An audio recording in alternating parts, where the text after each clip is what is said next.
G'day, this is Captainoob, and this is a Huot automatic rifle, originally developed by one Joseph Huot in 1916. This rifle sought to fix the problem of not enough machine guns getting around the Canadian Armed Forces, but far too many Ross Mark III rifles, which is what this thing is based off of. So what they came up with was they wouldn't destroy the rifles to make machine guns, they're going to turn the rifles into machine guns, using this funky mechanism on the top, which makes the weapon look interesting, I suppose.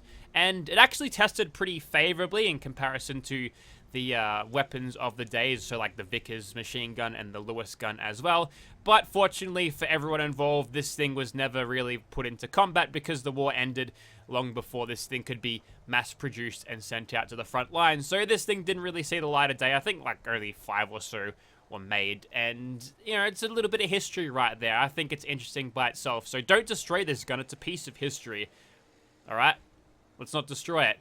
Anyway, so what does this mean for you? You've got a 308 chambered automatic rifle, but I think this also could be changed to a semi-automatic rifle if you just want to have like a big rifle with a jump magazine on the top, on the bottom. And it's also got a 25 round capacity, which is not a whole lot compared to, you know, the vanilla game assault rifle, and it's going to fire a lot slower, so the DPS might be a little bit lacking. But for starters, we'll go and throw a powerful auto receiver on, doing 120 damage for a 308 caliber round. It doesn't seem too powerful, to be honest, but we'll move on. We can have a standard barrel, a light barrel, which will decrease your range but decrease the weight instead. So if you find yourself over encumbered all the time because this rifle's weighing you down, it's only going to reduce it by 2 pounds, and you'll take a massive hit on range and accuracy, so I don't recommend doing that.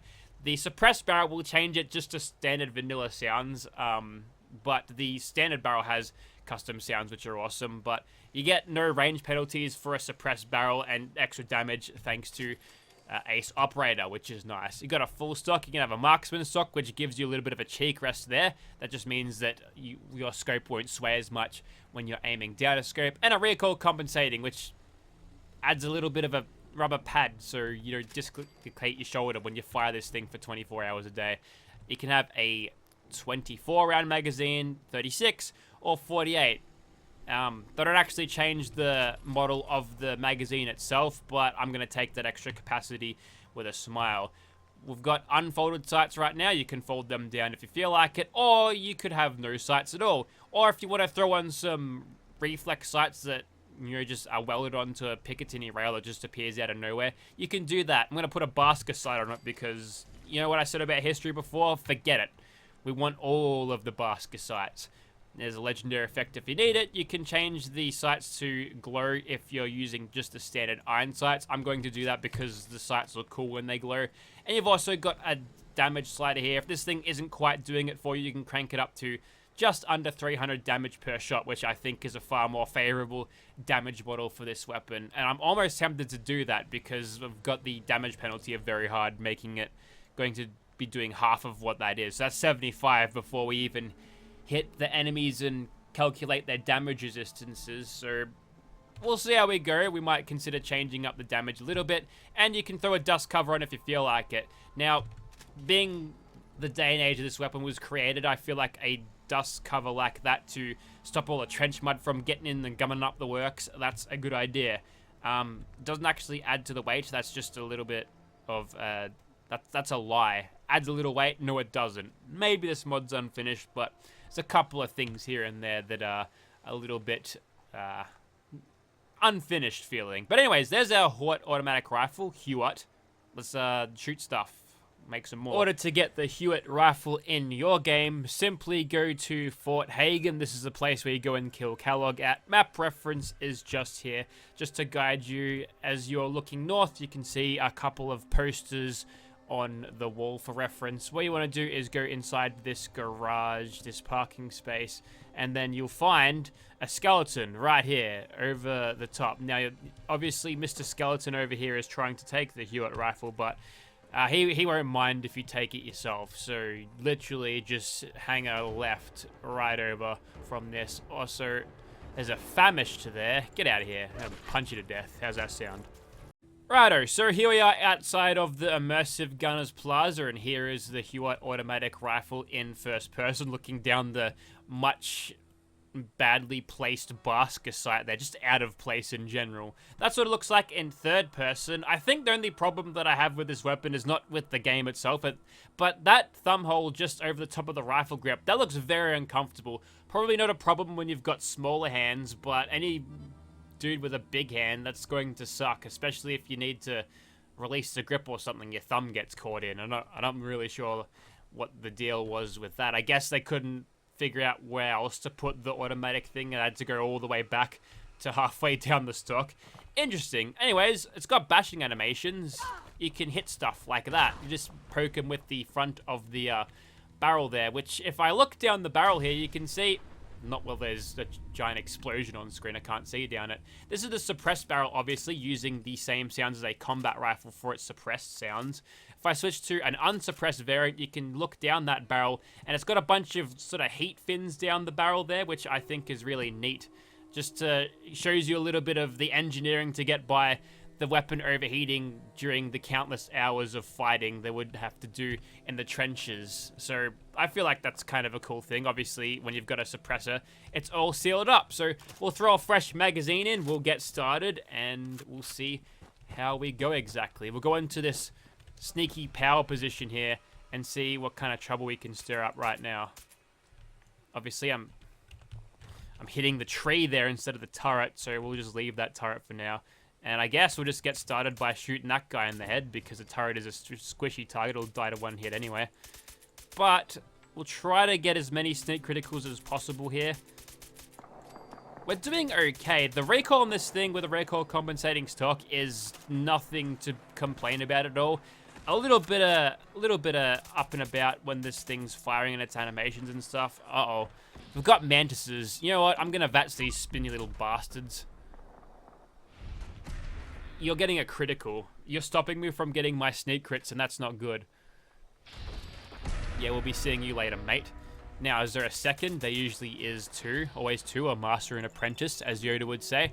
And we get our crit back already, so should we want to fight even more? Oh, there goes his head.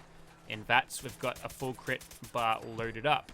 And I've noticed that the reload animation on this takes ages, but if you just use the quick hands perk and just reload within VATS, you can just skip all of that. So if you want to keep the DPS rolling without having to sit through a lengthy reload, you can just utilize that perk. Obviously, the quick hands perk allows you to reload faster by default, but that's the sped up reload. And the 48 round magazine isn't that terrible, but when you've got assault rifles in this game that have 80 round magazines and reload in like less than a second with good enough perks, then you got a bit of a problem. Now, this is the scoped suppressed version. Can I skim that? No.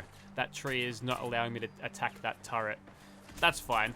I'm hoping to be able to utilize sniper with this thing, so I'm wondering if this see-through scope is got the necessary scope keywords attached. But we'll charge in now, and we'll give them a little bit more of a loud display of this weapon, because we've all heard the combat rifle suppress go off before. It's a sound.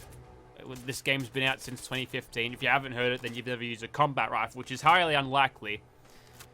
Let's go back to basics here. Iron sights, no suppressor, and the greatest sound known to man, apart from the sound of a Scar H, the sound of my Commodore, and the sound of a Mass Effect Reaper. But it's up there in the top maybe 100. Anyways, so we'll just run around the back here and not attract all of the attention. Keep in mind that this does have the extra 90% damage slapped on the top, so we're getting a significant amount more power than we would get normally, but I suppose half of that would be sort of offset by the small bonus that you get out of Ace Operator, of course. But when a weapon sounds like this and it's firing the 308 rounds, you need to have some power behind the weapon, so I don't feel particularly bad about sprucing this particular weapon's damage up, because I feel like it just makes more sense this way. I'm not cheating. Anyone who says I'm cheating gets banned.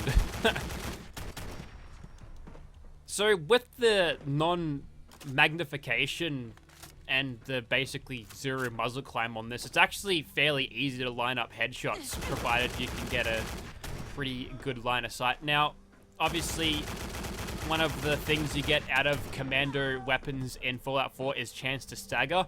It varies from different weapon types. Gunslinger's disarm, Rifleman's armor penetration, which is the least useful, to be honest, in terms of gameplay. Oh, they're gonna flashbang me. Gotta find out which one that was, because they need to be gone real soon, like. And what else is there? Heavy guns just cripple, I think, especially the minigun. Anyways, we'll go ahead and actually, I think that's stagger and cripple. Could be getting that wrong.